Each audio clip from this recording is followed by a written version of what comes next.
नमस्कार दोस्तों, स्वागत है आपका आज के मुख्य समाचार में, जिसमें सबसे पहली और बड़ी खबर में आपको बताएंगे कि पाकिस्तान में पूर्व सेना प्रमुख बाजवा ने इमरान को बताया देश के लिए खतरा। कहा अगर वो प्रधानमंत्री बने रहते तो पाकिस्तान ही नहीं होता। दूसरी खबर में जिक्र होगा कि जिनपिंग के खिलाफ सड़कों पर उतरा वुहान। भारी बारिश में रेनकोट और छाते के साथ हजारों की संख्या में लोगों ने किया विरोध। तीसरी खबर में आपको बताएंगे कि फ्लाइट, ट्रेन, सड़कें सब कुछ ठप। तुर्की के बाद अब जापान में आफत। चौथी खबर में जिक्र होगा कि चीनी गुब्बारे की हवा निकालेगा डीआरडीओ का तपस ड्रोन। भारत ने तैयार किया चीन की बलून कॉन्स्पिरेसी का काउंटर प्लान। और साथ ही साथ पांचवी खबर में आपको बताएंगे कि उत्तर प्रदेश ने 5-6 सालों में अपनी नई पहचान बनाई। यूपी में जल्द होंगे 5 इंटरनेशनल एयरपोर्ट।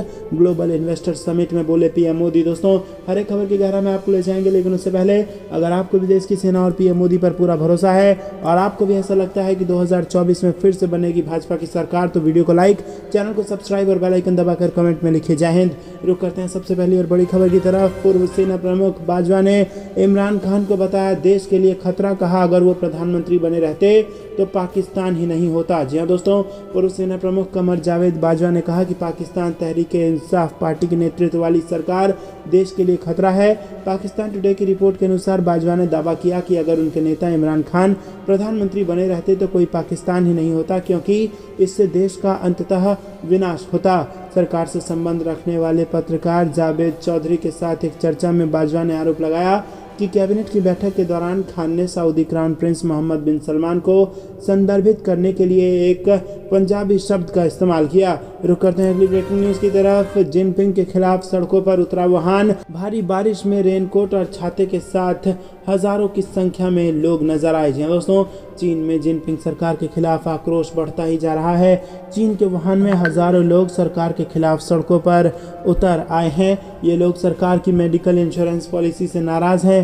पिछले साल के आखिर में देश भर में कोविड प्रतिबंधों के खिलाफ राष्ट्रव्यापी विरोध के बाद से सार्वजनिक असंतोष के नए मामले में हजारों लोगों ने अपने चिकित्सा लाभों में कटौती के विरोध में मध्य चीन में भारी बारिश के बीच प्रदर्शन किया। प्रदर्शन का वीडियो क्लिप सोशल मीडिया पर खूब वायरल हो रहा है। वायरल वीडियो में यांगजी नदी के किनारे बसे वुहान शहर में सरकार के खिलाफ रेनकोट और छाता लिए बुजुर्ग प्रदर्शनकारियों की भीड़ नजर आ रही है, जबकि पुलिस अधिकारी उन्हें फाटकों के पास जाने से रोकने की कोशिश में लगे दिख रहे हैं। रेडियो फ्री एशिया के ट्विटर अकाउंट पर एक वीडियो में कैमरे के पीछे से पुलिस अधिकारियों पर चिल्लाते लोग कहते दिख रहे हैं कि हम जैसे आम लोगों को क्यों बरगलाया गया, ये अपमानजनक है।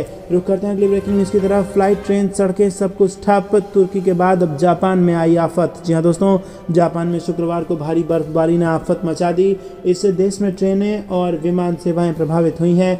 सड़क यातायात भी इससे अछूता नहीं रहा और इससे बड़े पैमाने पर जनजीवन पर असर पड़ा है। रिपोर्ट्स के मुताबिक बर्फबारी की वजह से जापान में तकरीबन 100 विमान सेवाओं ने उड़ान नहीं भरी। पूर्वी और मध्य जापान में 31 राजमार्गों को बंद कर दिया गया। मध्य जापान और पूर्वी जापान में बर्फबारी की वजह से दर्जन भर से अधिक ट्रेनों का संचालन बंद कर दिया गया है। देश के सबसे बड़े train operator east Japan railway का कहना है कि टोक्यो और पूर्वोत्तर प्रांत के बीच हाई स्पीड ट्रेन सेवाओं को भी बंद कर दिया गया है। रुक करते हैं अगली ब्रेकिंग न्यूज की तरफ। चीनी गुब्बारे की हवा निकालेगा डीआरडीओ का तपस ड्रोन।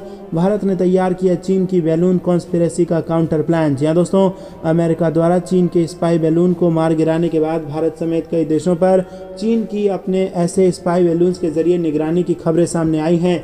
भारत ने चीन की चालबाजी से निपटने के लिए पहले ही अपना काउंटर प्लान तैयार कर हवाई और समुद्री सीमाओं पर सर्विलांस बढ़ा दिया है।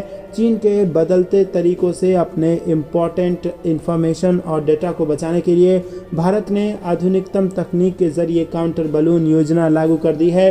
इसके तहत पूर्वी छोर पर नॉर्दर्न बॉर्डर से लेकर दक्षिण में अंडमान तक अपनी निगरानी को बढ़ाने और चीन की जासूसी को रोकने के लिए नई तकनीक का इस्तेमाल किया जा रहा है। इसी में से एक है डीआरडीओ द्वारा तैनात किया गया तपस ड्रोन, जो अब तक का सबसे ज़्यादा ऊंचाई और एंड्योरेंस वाला ड्रोन है, जो चीन के गुब्बारे समेत किसी भी सर्विलांस डिवाइस का पता लगाकर उसे खत्म कर सकता है। रुक करते हैं कि ब्रेकिंग न्यूज़ की तरफ। यूपी ने 5-6 सालों में अपनी नई पहचान बनाई। जल्द ही यूपी में होंगे 5 international airport. Global investor summit में बोले पीएम मोदी। जी हाँ दोस्तों, प्रधानमंत्री नरेंद्र मोदी ने ग्लोबल इन्वेस्टर समिट को संबोधित करते हुए कहा कि उत्तर प्रदेश अपनी समृद्ध विरासत के लिए जाना जाता है। इतना सामर्थ्य होने के बावजूद यूपी के साथ कुछ बातें जुड़ गई थी। लोग कहते थे यूपी का विकास होना मुश्किल है, लोग कहते थे यहाँ कानून व्यवस्था सुधरना नामुमकिन है, यूपी बीमारू राज्य कहलाता था, यहाँ आए दिन हज़ारों करोड़ के घोटाले होते थे और हर कोई यूपी से अपनी उम्मीदें छोड़ चुका था। लेकिन बीते 5-6 सालों में यूपी ने अपनी नई पहचान स्थापित की है। पीएम मोदी ने कहा कि अब यूपी ने अपनी नई पहचान स्थापित कर ली है। यूपी को सुशासन और गुड गवर्नेंस से पहचाना जा रहा है। यूपी की पहचान बेहतर कानून व्यवस्था, शांति और स्थिरता के लिए है। अब यहाँ वेल्थ क्रिएटर्स के लिए नए अवसर बन रहे हैं और बीते कुछ सालों में आधुनिक इंफ्रा, यूपी के इस इंफ्रा को जो पहल है इसके परिणाम नज़र आ रहे हैं और बिजली से कनेक्टिविटी तक हर क्षेत्र में सुधार आया है। रुक करते हैं अगली ब्रेकिंग न्यूज़ की तरफ। लोकसभा में वित्त मंत्री का बयान, बोली चुनौतियों के बावजूद भी हम विश्व की तेजी से बढ़ती अर्थव्यवस्था। जी हाँ दोस्तों, केंद्रीय वित्त मंत्री निर्मला सीतारमण ने लोकसभा में आम बजट 2023-24 पर हुई चर्चा का जवाब दिया। वित्त मंत्री निर्मला सीतारमण ने लोकसभा में कहा कि नई योजना में बढ़ी हुई छूट बिना शर्त है, इससे निचले कर वर्ग में आय वर्जित करने वालों को बहुत फायदा होगा। केंद्रीय वित्त मंत्री निर्मला सीतारमण ने कहा कि कुल संसाधनों को राज्यों को हस्तांतरित किया जा रहा है, यानी करों से केंद्रीय हिस्सा और केंद्र प्रायोजित योजनाओं के तहत रिलीज कुल मिलाकर 17.98 लाख करोड़ होने का अनुमान है और ये पिछले साल की तुलना में 1.55 लाख करोड़ अधिक है। वित्त मंत्री निर्मला सीतारमण ने कहा कि सरल शब्दों में बजट 2023-24 राजकोषीय विवेक की सीमा के भीतर भारत की विकास अनिवार्यताओं की आवश्यकता को आश्चर्यजनक रूप से संतुलित करता है। रुक करते हैं अगली ब्रेकिंग न्यूज़ की तरफ। हिंडनबर्ग के खिलाफ आर पार के मूड में गौतम अडानी, कानूनी लड़ाई के लिए अमेरिकी लॉ फर्म किया हायर। जी हाँ दोस्तों, अमेरिकी रिसर्च फर्म की रिपोर्ट से हुए भारी नुकसान और ग्रुप को पहुंची ठेस को लेकर गौतम अडानी अब आर पार की लड़ाई का मन बना चुके हैं। शॉर्ट सेलर कंपनी हिंडनबर्ग को करारा जवाब देने के लिए अब अडानी ग्रुप ने बदले की तैयारी के तहत कानूनी लड़ाई शुरू कर दी है और इस दिशा में उठाए गए बड़े कदम के तहत समूह ने एक बड़ी और महंगी अमेरिकी लॉ फर्म को हायर भी कर लिया है। फाइनेंशियल टाइम्स की रिपोर्ट के मुताबिक हिंडनबर्ग से कानूनी लड़ाई लड़ने के लिए गौतम अडानी के नेतृत्व वाले अडानी ग्रुप ने अमेरिकी लीगल फर्म वॉचटेल को चुना है और ये फर्म दुनिया में फेमस है और इसकी सबसे ज़्यादा चर्चा विवादित मामलों में लीगल फाइट करने को लेकर होती रही है। हिंडनबर्ग की रिपोर्ट के बाद अडानी ग्रुप को लेकर निवेशकों के सेंटिमेंट पर पड़े विपरीत प्रभाव और उन्हें फिर से आश्वस्त करने की दिशा में उठाया गया अडानी का ये बड़ा कदम है। रुक करते हैं अगली ब्रेकिंग न्यूज़ की तरफ। ईवी की चर्चा के बीच भारत को मिला खजाना, जम्मू कश्मीर में मिला 59 लाख टन लिथियम। जी हाँ दोस्तों, इलेक्ट्रिक व्हीकल की चर्चाओं के बीच बड़ी खुशखबरी आ रही है। भारत सरकार को देश में पहली बार 59 लाख टन लिथियम रिजर्व मिला है। केंद्र ने ये जानकारी दी है कि ये रिजर्व जम्मू और कश्मीर में मिला है। रुक करते हैं अगली ब्रेकिंग न्यूज़ की तरफ। मंडरा रहे संकट के बादल और गहराए, बेल आउट पर IMF से बातचीत में रोड़ा। जी हाँ दोस्तों, नकदी संकट से जूझ रही पाकिस्तान सरकार की अंतर्राष्ट्रीय मुद्रा कोष के साथ बेल आउट पैकेज पर बातचीत सफल होती नहीं दिख रही है और बताया जा रहा है कि बातचीत में उस समय खटास आ गई जब दोनों पक्ष विदेशी वित्त पोषण अनुमानों और सटीक घरेलू राजकोषीय उपायों को अंतिम रूप देने में नाकाम रहे। रुक करते हैं अगली ब्रेकिंग न्यूज़ की तरफ। चीन ने दिया पाकिस्तान को धोखा, ड्रोन के नाम पर भेजा कबाड़, ट्रायल में मिसाइल भी हो गया फुस। जी हाँ दोस्तों, पाकिस्तान का ऑल वेदर फ्रेंड चीन उसकी सामरिक ताकत में इजाफा करने में लगा हुआ है। नई तकनीक के आधुनिक हथियार के नाम पर पाकिस्तान की तीनों सेना के अंगों को मजबूत करने में जुटा है और इसी कड़ी में चीन ने पाकिस्तान को CH-4 UAV दिया है और रिपोर्ट के मुताबिक चीन के पाकिस्तान के साथ CH-4 के 2 वेरिएंट, CH-4A जो इंटेलिजेंस सर्विलेंस के लिए है और CH-4B जो अटैक आर्म ड्रोन है, उसे देने का करार किया था और इसकी सप्लाई जनवरी 2021 से शुरू की जा चुकी है। पाकिस्तान इस तरह के 12 से 24 ड्रोन ले रहा है, लेकिन जिस बात का डर चीन के साथ सैन्य उपकरणों के साथ बनी रहती है, उस डर को अब पाकिस्तान झेलने लगा है।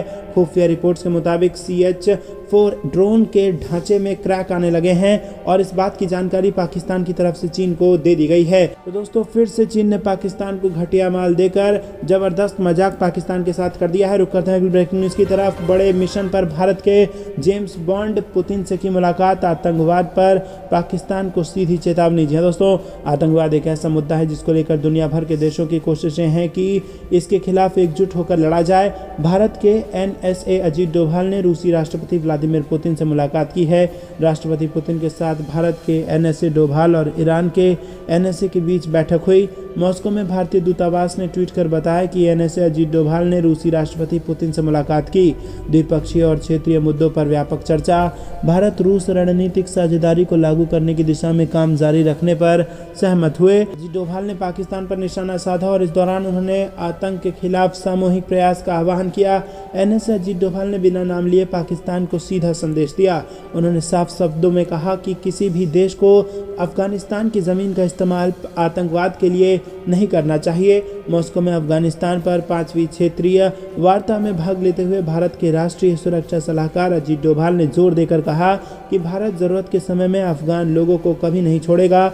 इसके साथ ही उन्होंने नई दिल्ली की स्थिति को भी दोहराया कि किसी भी देश को आतंकवाद और कट्टरपंथ के निर्यात के लिए अफगान क्षेत्र का उपयोग करने की अनुमति नहीं दी जानी चाहिए। डोभाल ने कहा कि आतंकवाद इस क्षेत्र में एक बड़ा खतरा बन गया है और दाएश और लश्कर-ए-तैयबा जैसे आतंकवादी संगठनों से निपटने के लिए गहन खुफिया और सुरक्षा सहयोग की आवश्यकता है।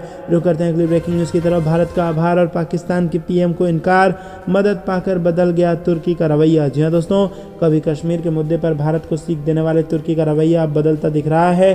कश्मीर मसले पर वो पाकिस्तान के स्टैंड का साथ देता रहा है, लेकिन भीषण भूकंप के बाद भारत की उदारता ने शायद उसके रुख को बदल दिया है। भारत की ओर से तुर्की को मदद भेजे जाने पर उसके राजदूत ने कहा कि आप हमारे मुसीबत के दोस्त हैं। भारत में तैनात तुर्की के राजदूत फिरात सुनेल ने कहा था कि दोस्त तुर्की और हिंद में कॉमन शब्द है और हमारे यहाँ एक कहावत है, ज़रूरत पर जो काम आता है वही सच्चा दोस्त है। यही नहीं, भारतीय विदेश मंत्री एस जयशंकर का कहना है कि हमारी परंपरा वसुधैव कुटुंबकम की है और उसके तहत ही हम मदद कर रहे हैं। यही नहीं, एक तरफ तुर्की ने भारत को सच्चा दोस्त बताया है तो वहीं कश्मीर मसले पर अक्सर जिस पाकिस्तान का वो साथ देता था उसके पीएम शहबाज शरीफ को देश में आने से ही मना कर दिया है। शहबाज शरीफ को बुधवार को पहुंचना था, लेकिन उससे ठीक पहले ही तुर्की ने कहा कि आप यहाँ ना आए। ऐन वक्त पर तुर्की से आई खबर के बाद शहबाज शरीफ को अपनी यात्रा रद्द करनी पड़ी और तुर्की ने शहबाज शरीफ से आग्रह किया कि वो उसके अंकारा शहर की यात्रा को टाल दें।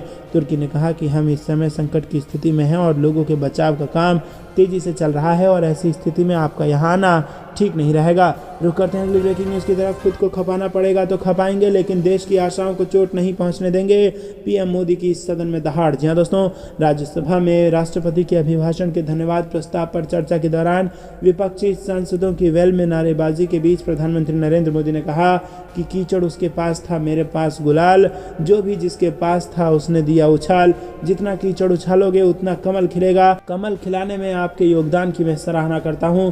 वहीं विपक्षी सांसदों ने अडानी मुद्दे पर जेपीसी जांच की मांग को लेकर नारेबाजी की।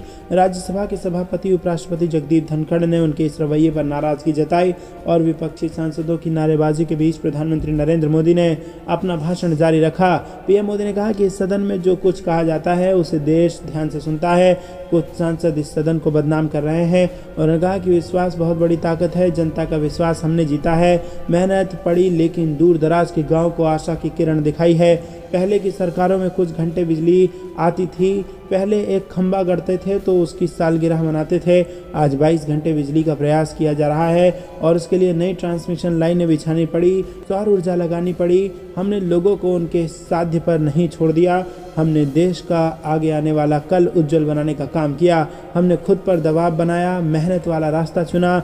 जब भेदभाव होता है तब करप्शन की संभावना होती है। सैचुरेशन तुष्टीकरण की आशंकाओं को समाप्त कर देता है। रुक करते हैं अगली ब्रेकिंग न्यूज़ की तरफ। भारत बना विश्व की 5वीं बड़ी अर्थव्यवस्था दुनिया में कायम हो रही है, भारत की पहचान, राष्ट्रपति द्रौपदी मुर्मू का बयान। जी हाँ दोस्तों, गुरुग्राम में गुरुवार को बहोड़ा कला में स्थित ब्रह्म कुमारी ओम शांति स्ट्रीट सेंटर में women as foundation of a value based society विषय पर आयोजित कार्यक्रम में राष्ट्रपति द्रौपदी मुर्मू ने कहा कि भारत G20 की अध्यक्षता करते हुए सामाजिक व आर्थिक उत्थान में अपनी सक्रिय भूमिका निभा रहा है। संस्कारों के समावेशों के साथ भारत की पहचान दुनिया में कायम हो रही है और उन्होंने कहा कि देश लगातार बदल रहा है और आज आर्थिक समृद्धि के साथ विश्व के 5वें पायदान पर भारत दुनिया में अग्रणी बन रहा है। रुक करते हैं अगली ब्रेकिंग न्यूज़ की तरफ। पीएम मोदी की स्पीच में कांग्रेस पर जमकर दहाड़े प्रधानमंत्री। कहा, कांग्रेस राज में गिरी 90 सरकारें अकेले इंदिरा जी ने हटा दी 50 सरकारें, खूब बरसे पीएम मोदी। जी हाँ दोस्तों, प्रधानमंत्री नरेंद्र मोदी राज्यसभा में राष्ट्रपति के अभिभाषण पर बहस का जवाब दे रहे थे। फिर उन्होंने अपने ही अंदाज में विपक्ष पर जबरदस्त हमला बोला। पीएम मोदी ने कहा कि कल खड़गे जी शिकायत कर रहे थे कि पीएम मोदी बार बार मेरे क्षेत्र में आ जाते हैं। मैं कहता हूं कि ये भी तो देखो कि कर्नाटक में 1,70,00,000 जनधन खाते खुले हैं, यहां तक कि उनके ही इलाके में 8 लाख से ज़्यादा खाते खुले हैं। अब आप बताइए कि इतने बैंक के खाते खुल जाएं और लोग सशक्त हो जाएं और किसी का इतने सालों बाद खाता बंद हो जाए तो उनकी पीड़ा मैं समझता हूं। इसी के साथ आपको बता दें कि जमकर दहाड़े पीएम मोदी और कहा कि सरकार पर राज्यों से टकराव के आरोप लगते हैं, लेकिन इनकी जब सत्ता थी तो 90 बार आर्टिकल 356 का इस्तेमाल करके राज्य सरकारों को गिरा दी गई। और उन्होंने कहा कि अकेली इंदिरा गांधी ने ही 50 बार इस नियम का इस्तेमाल करते हुए राज्यों में सरकारों को गिरा दिया। पीएम मोदी ने कहा कि केरल में कम्युनिस्ट की सरकार हो या फिर तमिलनाडु में करुणानिधि और एमजीआर की सरकारों को भी इन्होंने हटा दिया है। रुक करते हैं अगली ब्रेकिंग न्यूज की तरफ, जो कि मौसम विभाग से आ रही है। दोस्तों, आपको बता दें कि जनवरी के महीने में जबरदस्त ठंड ने दिल्ली एनसीआर वालों का जीना मुहाल कर दिया था, लेकिन फरवरी के पहले हफ्ते में मौसम ने ऐसी पलटी मारी कि सब चकित हैं। और इस बार मौसम जिस तरह से ठंडा गर्म हो रहा है वो भी चौंकाने वाला है। जनवरी के आखिरी हफ्ते से लेकर फरवरी के पहले हफ्ते में आमतौर पर बारिश हो जाया करती थी, लेकिन इस बार मौसम सूखा सूखा हो रहा है। मौसम विभाग ने भी ऐसी भविष्यवाणी कर दी है जो डराने वाली है, और उन्होंने कहा है कि आने वाले समय में तापमान में उतार चढ़ाव जारी रहेगा। दोस्तों, रुक करते हैं अगली ब्रेकिंग न्यूज की तरफ। टूट जाएगा पाकिस्तान, एक सर्वे ने बढ़ाई शहबाज शरीफ की चिंता। जी हाँ दोस्तों, आपको बता दें कि पाकिस्तान में आर्थिक संकट के कारण न सिर्फ आवाम बल्कि हुकूमत का भी माथा ठनक रहा है। पाकिस्तानी रुपया लगातार गिर रहा है। पाकिस्तान का विदेशी मुद्रा भंडार नाम मात्र का बचा है और जरूरी सामान की भारी किल्लत हो गई है। ऐसे में एक अंतर्राष्ट्रीय सर्वे में पाकिस्तान को लेकर बड़ी आशंका जाहिर की गई है। अटलांटिक काउंसिल के सर्वे में बहुत से लोगों ने माना है कि पाकिस्तान अगले 10 साल में धराशायी हो सकता है।